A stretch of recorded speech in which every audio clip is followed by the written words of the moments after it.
গাজায় যুদ্ধাপরাধ এবং গণহত্যার অভিযোগে তীব্র চাপের মুখে রয়েছেন নেতানিয়াহু। এই সংঘাতে মৃতের সংখ্যা ছাড়িয়েছে অর্ধ লাখ। আন্তর্জাতিক সম্প্রদায় এবং মানবাধিকার সংস্থাগুলো গণহত্যার জন্য নেতানিয়াহু সরকারকে দায়ী করছে এবং তার বিরুদ্ধে আন্তর্জাতিক ফৌজদারি আদালতে বিচারের দাবি তুলেছে। এরই মধ্যে যুক্তরাজ্যে বিভিন্ন নামে অ্যাপার্টমেন্ট কিনছেন ইসরায়েলি প্রধানমন্ত্রী বিনিয়ামিন নেতানিয়াহুর ছেলে আভনের নেতানিয়াহু।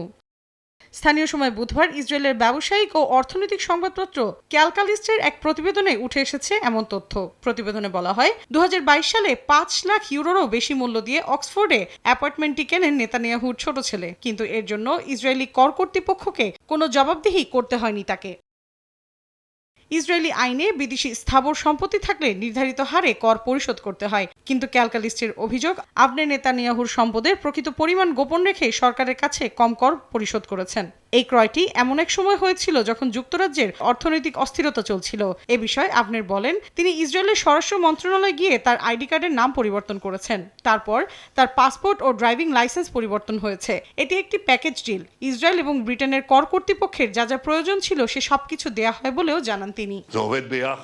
ক্যালকালিস্টের এই প্রতিবেদনটি অনলাইনে প্রকাশিত হওয়ার 2 ঘন্টার মধ্যে ইসরায়েলি সামরিক সেন্সর এটি সরিয়ে ফেলার নির্দেশ দেয়। নেতানিয়াহু পরিবারের সদস্যদের বিরুদ্ধে এর আগেও নানা বিতর্ক ও অনিয়মের অভিযোগ উঠেছে।